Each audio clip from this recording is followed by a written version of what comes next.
ঘড়ির কাঁটায় সকাল এখন 11:30।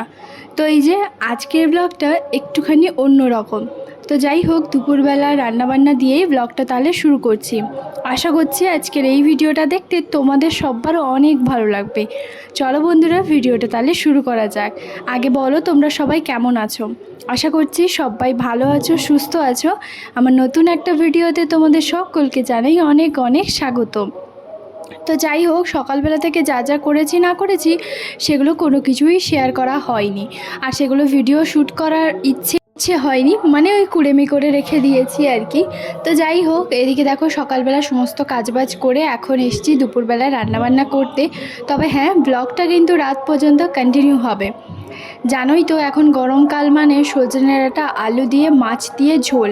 তো সেই জন্য দেখো সজনে ডাঁটা আলু ভালো করে আগে থেকে একটুখানি ভেজে নিয়েছিলাম, আর তারপর রসুন বাটা, পেঁয়াজ আর হচ্ছে তোমার টমেটো, নুন, হলুদ, ব্যাস এই লঙ্কা গুঁড়ো দিয়ে তারপরে হচ্ছে তোমার ঢাকা দিয়ে এখন হচ্ছে ভালো করে মশলা কষিয়ে চলে এসেছি এখন ছাদে না বেশ সকালবেলা জামা কাপড়গুলো শুকিয়ে দিয়েছিলাম, আর দেখো খুব ভালোভাবে কিন্তু শুকিয়ে গেছে।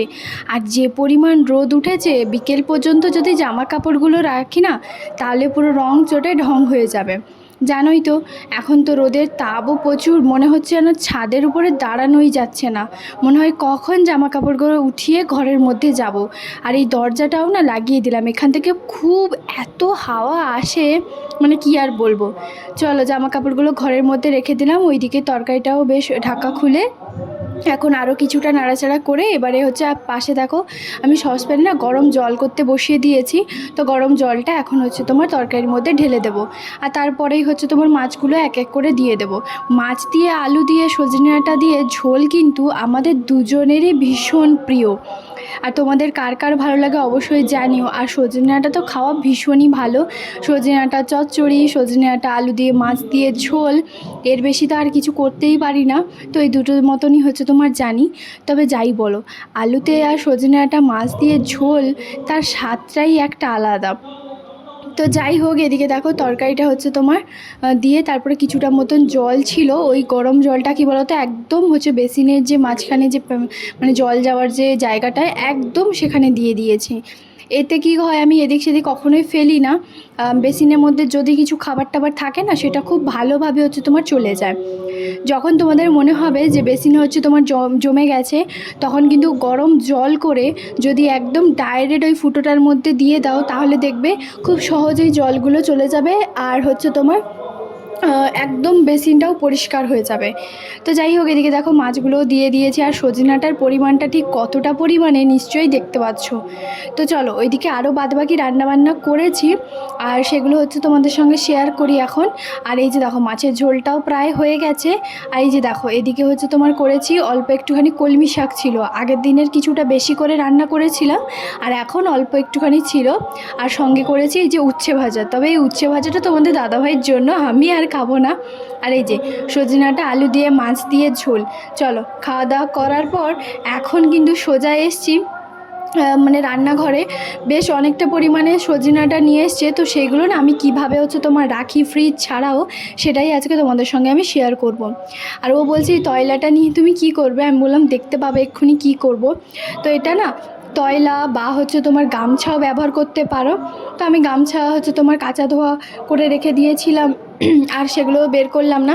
এটাও কাঁচা ধোয়াই ছিল এই তয়লাটা, তাই ছোটো মতো তয়লাটা হচ্ছে সজনেটা কীভাবে হচ্ছে তোমার রাখি, চলো সেটা তোমাদের সঙ্গে শেয়ার করব। তবে একটা কি কাণ্ড হয়েছে জানো, ভাগ্যিস আমি কয়েকটা মতন বাসনপত্র যে ছিল খাওয়া দাওয়ার পরে, সেগুলো হচ্ছে তোমার ভালো করে ধুয়ে নিয়েছিলাম, রান্নাঘরও পরিষ্কার করে নিয়েছিলাম। আর এখন দেখি ট্যাঙ্কিতে হচ্ছে তোমার জল নেই, মানে ট্যাঙ্কিটা চালাতে বলেছি, আর কিছুক্ষণ পরে হচ্ছে তোমার জলটা একটু ভর্তি হয়ে গেলে তারপরে এখানে ট্যাপে হচ্ছে তোমার চলে আসবে। তো যাই হোক, এই যে দেখো সজনে ডাঁটাগুলোকে ভালো করে এইভাবে মুড়ে তোমরা কিন্তু রাখতে পারো।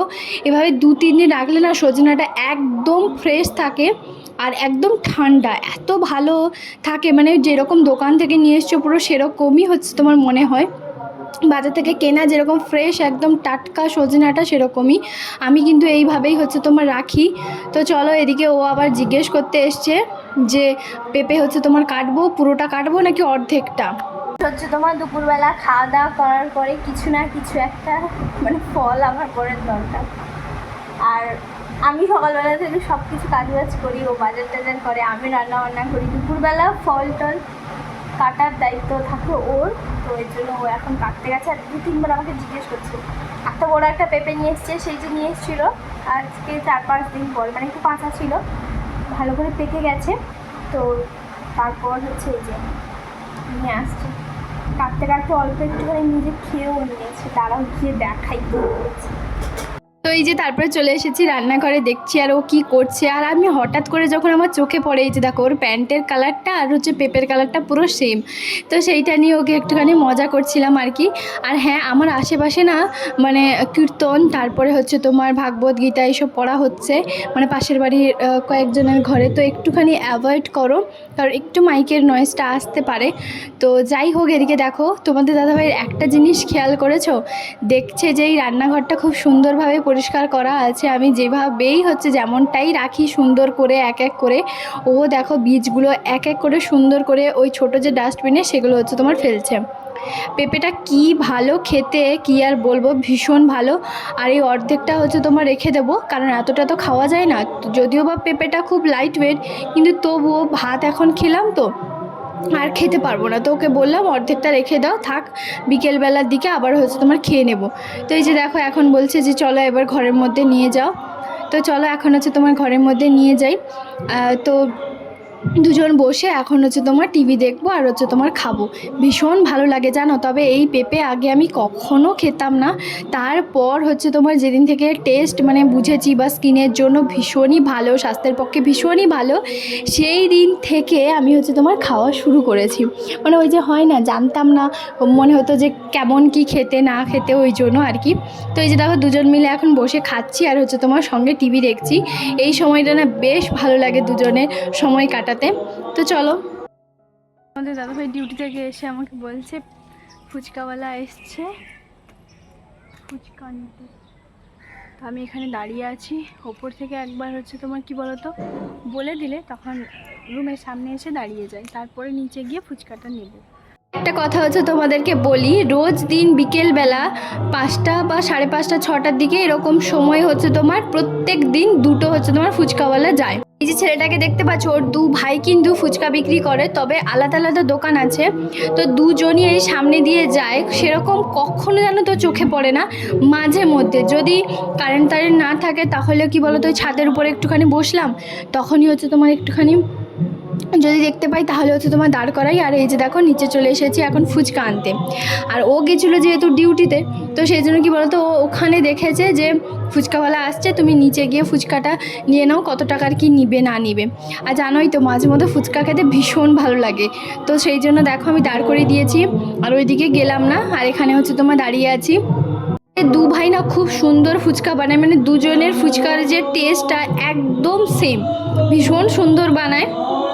আমাদের রুমের একদম পাশে যে একজন ভাইয়া আরও একজন মানে ভাজতো আর কি, মানে ফুচকা বিক্রি করতো, সে ভাইয়া এখন বন্ধ করে দিয়েছে, প্রায় 1 বছর হতে চললো। তো যাই হোক, এই যে দেখো এই যে ভাইয়াটা যাচ্ছে, ওই ভাইয়াটা ভাগ্যিস দেখাই হয়ে গেল।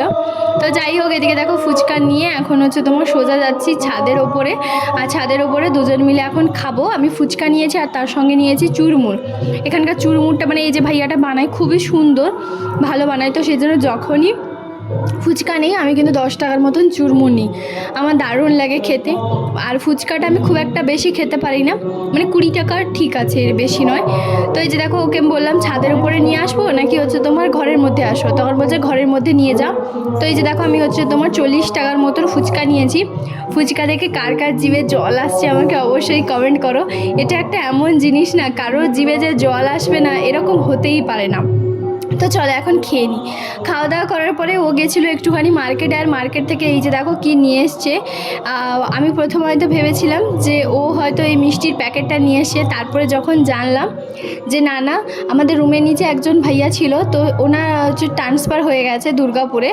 তো সেই জন্য কি বলতো মিষ্টি হচ্ছে তোমার এই যে দিতে এসেছিলো। আর আমরাও মানে খুশি যে হ্যাঁ ও মানে ট্রান্সফার হয়ে গেছে। আসলে বাড়ির কাছে যাওয়ার একটা যে আলাদাই আনন্দ, এটা কি আর বলবো। তো যাই হোক, ভীষণই খুশি হলাম। আর তারপরে এই যে দেখো এখানে কিন্তু নিয়ে চলে এসেছি মানে লুচি আর হচ্ছে তরকারি। না না, এটা আমি বানাইনি, আমার একটা প্লেট ছিল, ওই কিছু দিয়েছিলাম ভাবিদেরকে। তো তার জন্য হচ্ছে তোমার এই যে দেখো পনিরের তরকারি আর হচ্ছে তোমার লুচি দিয়ে গেছে। আর আমি না তোমাদের দাদাভাইয়ের জন্য ডিমের ঝোল আর ভাত করেছি।